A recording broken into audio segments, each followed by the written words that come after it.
आप अमीर बनेंगे या नहीं ये पैसे की साइकोलॉजी तय करती है। यदि आप पैसे के पीछे के साइकोलॉजी को समझ लें तो आप बहुत सारा धन आकर्षित कर सकते हैं। दोस्तों, पैसा दुर्लभ नहीं है, बल्कि यह केवल उन्हीं लोगों के लिए उपलब्ध है जो पैसे के खेल के नियमों को जानते हैं। तो चैप्टर नंबर 1 है, पैसों से आपका रिश्ता कैसा है। ऑथर जब कॉलेज में थे तो पैसे कमाने के लिए वैलेट की जॉब किया करते थे।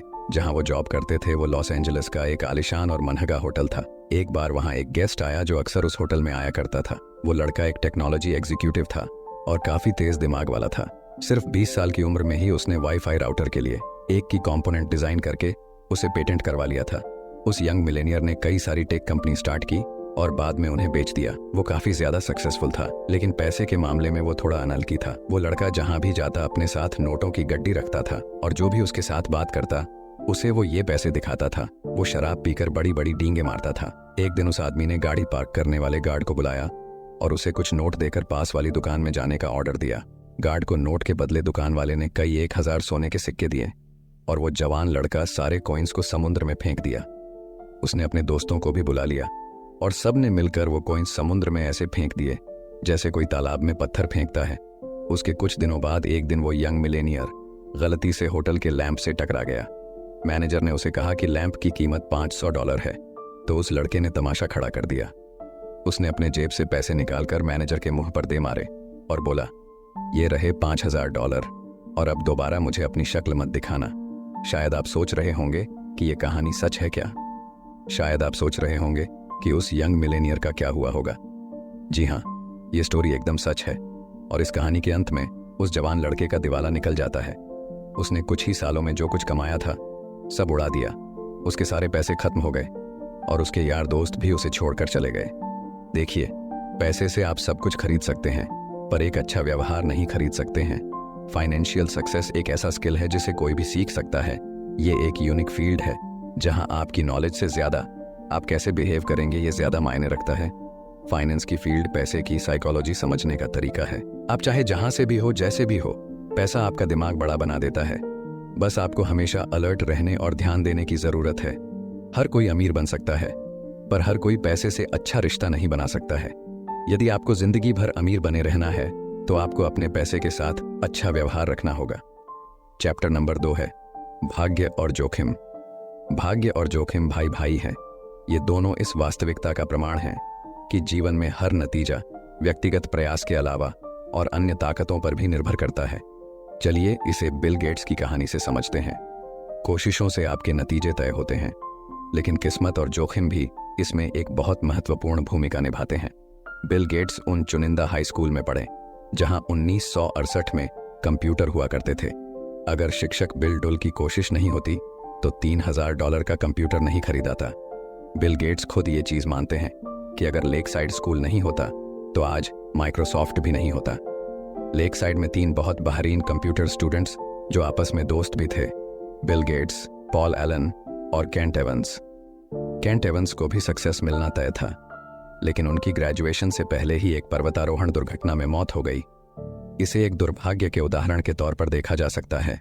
किस्मत और जोखिम लेना, ये दोनों वो वास्तविकता है जो हर एक की जिंदगी में उसके खुद के प्रयास के अलावा भी उसके नतीजे पर असर डालती है। ये दोनों चीजें होती हैं क्योंकि सिर्फ आपके प्रयासों के दम पर ही आपको 100% नतीजे मिलने के लिए दुनिया बहुत जटिल है।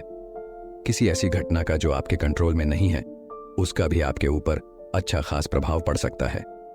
भाग्य और जोखिम दोनों इस वास्तविकता का प्रमाण है कि जीवन में हर नतीजा व्यक्तिगत प्रयास के परे अन्य शक्तियों पर भी निर्भर करता है। वे दोनों इतने समान हैं कि आप एक को सम्मान दिए बिना दूसरे में विश्वास नहीं रख सकते हैं। ये दोनों इसलिए अस्तित्व रखते हैं क्योंकि संसार इतना जटिल है कि आपके 100% प्रयासों से आपको 100% नतीजे नहीं मिल सकते हैं। वे बस एक ही बात से चलते हैं। आप इस खेल में 7 बिलियन लोगों में से एक हैं जिसमें अनगिनत चीजों में फेरबदल होती रहती है। कभी कभी आपके नियंत्रण के परे के संयोगवश परिणाम आपके योजनाबद्ध प्रयासों से अधिक अहम सिद्ध होते हैं, लेकिन दोनों को मापना इतना कठिन है और स्वीकार करना इतना मुश्किल है कि ये अक्सर नजरअंदाज हो जाते हैं। हर बिल गेट्स के साथ एक केंट एवंस भी होता है जो उतना ही प्रतिभावान और प्रेरित था, किंतु जीवन के भाग्य ने उसको पलट कर रख दिया। यदि आप भाग्य और जोखिम को यथोचित सम्मान दें तो आप पाएंगे कि वित्तीय सफलता को आंकते हुए अपनी और अन्य लोगों की, कुछ भी इतना अच्छा या बुरा नहीं होता है जितना वह दिखता है। सफलता का श्रेय भाग्य को देना इतना हतोत्साहित कर सकता है कि उसे महत्व देना या मानना कठिन हो जाए। अर्थशास्त्री भास्कर ने दर्शाया है कि कद और वजन से ज्यादा भाइयों के बीच उनकी आय सहसंबद्ध होती है। अगर आप अमीर और लंबे हैं, आपके भाई की अमीर होने की संभावना उसके लंबे होने की संभावना से अधिक है। मुझे लगता है हम में से अधिकांश लोग सहज रूप से जानते हैं कि यह बात सच है। आपकी शिक्षा की गुणवत्ता और आपके लिए जो अवसर के द्वार खुलते हैं, वे आपके माता पिता की सामाजिक आर्थिक स्थिति से दृढ़ता से जुड़े होते हैं। चैप्टर नंबर 3 है कंपाउंडिंग इफेक्ट। वॉरेन बफेट ने अपनी संपत्ति कैसे निर्मित की, इस पर 2000 से भी अधिक किताबें लिखी जा चुकी हैं। उनमें से कई बेहतरीन हैं, लेकिन ऐसी बस कुछ ही हैं जो इस तथ्य पर पर्याप्त ध्यान देती हैं कि बफेट की संपत्ति सिर्फ उनके एक अच्छा निवेशक होने के कारण नहीं है, बल्कि लगभग बचपन से ही अच्छा निवेशक होने के कारण है। मेरे इस किताब को लिखने के समय वॉरेन बफेट की शुद्ध संपत्ति $84.5 बिलियन है। उसमें से लगभग $84.2 बिलियन 50वें जन्मदिन के बाद कमाई हुई है और $81 बिलियन लगभग 65 की उम्र में सामाजिक सुरक्षा की योग्यता प्राप्त करने के बाद आई। वॉरेन बफेट एक असाधारण निवेशक हैं, लेकिन अगर आप उनकी सारी सफलता को निवेश कुशाग्रता से जोड़ते हैं तो आप एक मुख्य बिंदु को छोड़ देंगे। उनकी सफलता की वास्तविक कुंजी यह है कि वे एक शताब्दी के 3/4 भाग तक एक असाधारण निवेशक रहे हैं। अगर उन्होंने 30 की उम्र में निवेश आरंभ किया होता और 60 की उम्र में सेवानिवृत्त हो गए होते तो शायद ही किसी ने उनका नाम कभी सुना होता। एक छोटे से विचार परीक्षण पर नजर डालिए। बफेट ने 10 वर्ष की उम्र में गंभीर रूप से निवेश शुरू कर दिया था। 30 की उम्र तक पहुंचने तक उनकी शुद्ध संपत्ति $1 मिलियन थी।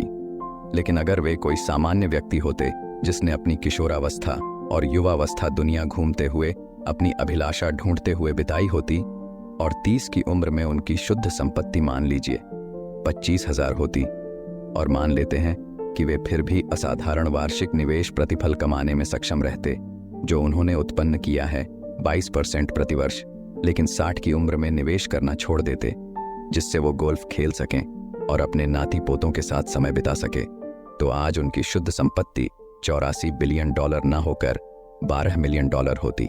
उनकी वास्तविक शुद्ध संपत्ति से 99% कम होती। प्रभावी रूप से वॉरेन बफेट की वित्तीय सफलता को उस वित्तीय आधार से जोड़ा जा सकता है जो उन्होंने अपनी किशोरावस्था में बनाया, और वह दीर्घायु जिसे अपनी वृद्धावस्था में कायम रखा। निवेश उनका कौशल है, लेकिन उनका राज्य समय है। कंपाउंडिंग ऐसे ही काम करती है। अब इसे अलग तरह से देखिए। बफेट अब तक के सबसे धनी निवेशक हैं, लेकिन वास्तव में वे सबसे महान नहीं हैं, कम से कम जब औसत वार्षिक प्रतिफल से मापा जाए। जिम साइमंस ने 1988 से लेकर 66% प्रतिवर्ष की दर से धन की कंपाउंडिंग की है। कोई भी इस रिकॉर्ड के निकट भी नहीं पहुंच सकता है, और जैसा कि हमने अभी देखा कि बफेट ने लगभग 22% प्रतिवर्ष की दर से कंपाउंडिंग की है, जो जिम साइमंस बस 1/3 है। साइमंस की शुद्ध संपत्ति इस किताब को लिखने के समय $21 बिलियन है। वे और मैं जानता हूं कि यह कितना हास्यास्पद सुनाई पड़ता है। जब हम इन आंकड़ों पर नजर डालें तो बफेट से जिम साइमंस 75% कम धनी हैं। अगर साइमंस इतने अच्छे निवेशक हैं तो फिर यह अंतर क्यों है? क्योंकि साइमंस से 50 वर्ष की उम्र तक निवेश आरंभ नहीं किया था। बफेट की तुलना में उनके पास कंपाउंडिंग के लिए आधे से भी कम वर्ष थे। अगर जिम साइमंस ने बफेट की तरह 70 वर्ष की अवधि तक 66% की दर से वार्षिक प्रतिफल कमाया होता तो उनकी संपत्ति, दिल थाम कर सुनिए, 63 Quintillion, 900 quadrillion, 781 trillion, 780 billion, 748 million और $160,000 होती। ये आंकड़े हास्यास्पद और अव्यवहारिक दिखाई पड़ते हैं, लेकिन यही सच्चाई है। आप जितनी जल्दी इन्वेस्टमेंट की दुनिया में कदम रखेंगे, आपकी फाइनेंशियल सक्सेस उतनी ही जल्दी होगा। यदि आपको पैसों से पैसा कमाना है तो इन्वेस्टिंग आपके लिए एक बेहतरीन ऑप्शन होगा। दोस्तों, कंपाउंडिंग इफेक्ट के अल्बर्ट आइंस्टीन ने दुनिया का 7वां अजूबा बताया है। चैप्टर नंबर 4 है अमीर होने और अमीर रहने के बीच का फर्क समझें। धनवान बनने के लाखों तरीके हैं और यह कैसे करना है इस पर अनेकों किताबें भी उपलब्ध हैं, लेकिन धनवान बने रहने का सिर्फ एक ही तरीका है, और वो है थोड़ी मितव्ययिता और असुरक्षा का मिश्रण। और यह एक ऐसा मुद्दा है जिसके बारे में हम ज्यादा बात नहीं करते हैं। आइए दो निवेशकों की एक छोटी कहानी के साथ शुरुआत करते हैं। उनमें से दोनों ही एक दूसरे को नहीं जानते थे, लेकिन लगभग एक शताब्दी पहले उन दोनों के रास्ते आपस में दिलचस्प रूप से टकराए। जेसी लिवरमोर अपने समय के महानतम स्टॉक ट्रेडर थे। उनका जन्म 1877 में हुआ था और जब लोग जानते भी नहीं थे कि ट्रेडिंग क्या है, वे एक पेशेवर ट्रेडर बन गए। 30 वर्ष की उम्र में उनकी संपत्ति मुद्रास्फीति समायोजित होने के बाद $100 मिलियन थी। 1929 में जेसी लिवरमोर विश्व के सबसे जाने माने निवेशकों में से एक थे। उस वर्ष स्टॉक मार्केट में आई गिरावट जिसने महामंदी की शुरुआत की, उसने इतिहास में लिवरमोर की विरासत को भी सुदृढ़ कर दिया। अक्टूबर 1929 के एक सप्ताह में स्टॉक मार्केट के 1/3 से अधिक मूल्य का सफाया हो गया, जिसके दिनों को बाद में काला सोमवार, काला मंगलवार और काला गुरुवार नाम दिया गया। लिवरमोर की पत्नी डोरोथी काफी डरी हुई थीं जब उनके पति 29 अक्टूबर की शाम को घर पहुंचे। वॉल स्ट्रीट के सट्टेबाजों के आत्महत्या करने की खबरें पूरे न्यूयॉर्क में फैल रही थीं। उन्होंने अपने बच्चों के साथ रोते हुए जेसी का दरवाजे पर स्वागत किया और उनकी मां इतनी व्याकुल थी कि वे दूसरे कमरे में बंद होकर रो रही थीं। जीवनी लेखक टॉम रोबिथॉन के अनुसार जेसी कुछ पलों तक हक्के बक्के होकर वहीं खड़े रहे, यह समझने से पहले कि आखिर हो क्या रहा था। फिर उन्होंने अपने परिवार को यह खबर सुनाई। भाग्य की दरकार और मौलिक सूझ से वे स्टॉक मार्केट में गिरावट पर दांव लगा रहे थे। आपका मतलब हम बर्बाद नहीं हुए? डोरोथी ने पूछा। नहीं प्रिय, आज मेरा ट्रेडिंग में सबसे अच्छा दिन था। हम शानदार ढंग से अमीर हो गए हैं और जो भी चाहें वह कर सकते हैं, जेसी ने कहा। डोरोथी दौड़कर अपनी मां के पास गई और उन्हें चुप होने को कहा। एक ही दिन में जेसी लिवरमोर ने $3 बिलियन से भी अधिक के बराबर की कमाई की थी। स्टॉक मार्केट के इतिहास के सबसे खराब महीने में वे विश्व के सबसे धनवान लोगों में से एक बन गए।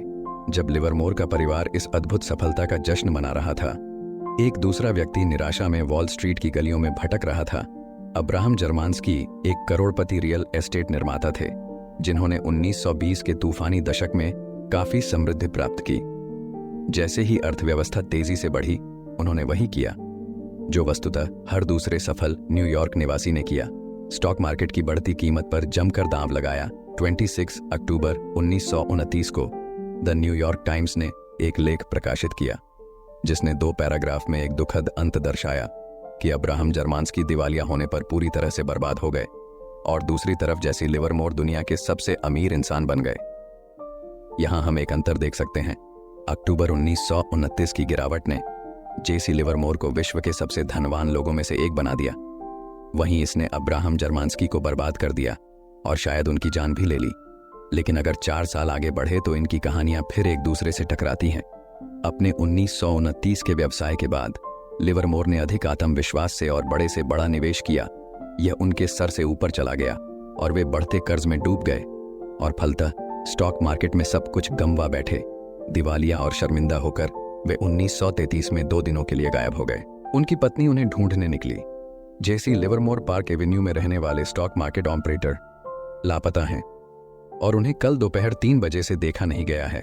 द न्यूयॉर्क टाइम्स ने 1933 में लिखा कि वे वापस लौटे, लेकिन उनका रास्ता तय हो चुका था। लिवरमोर ने अंत में अपनी जान ले ली। समय अलग अलग था, लेकिन जर्मांस्की और लिवरमोर में एक समानता थी। वे दोनों धनवान बनने में बहुत अच्छे थे और धनवान बने रहने में उतने ही खराब थे। अगर आप सोचते हैं कि धनवान शब्द आप पर लागू नहीं होता है, तो इस अवलोकन से मिली सीख सब पर लागू होती है।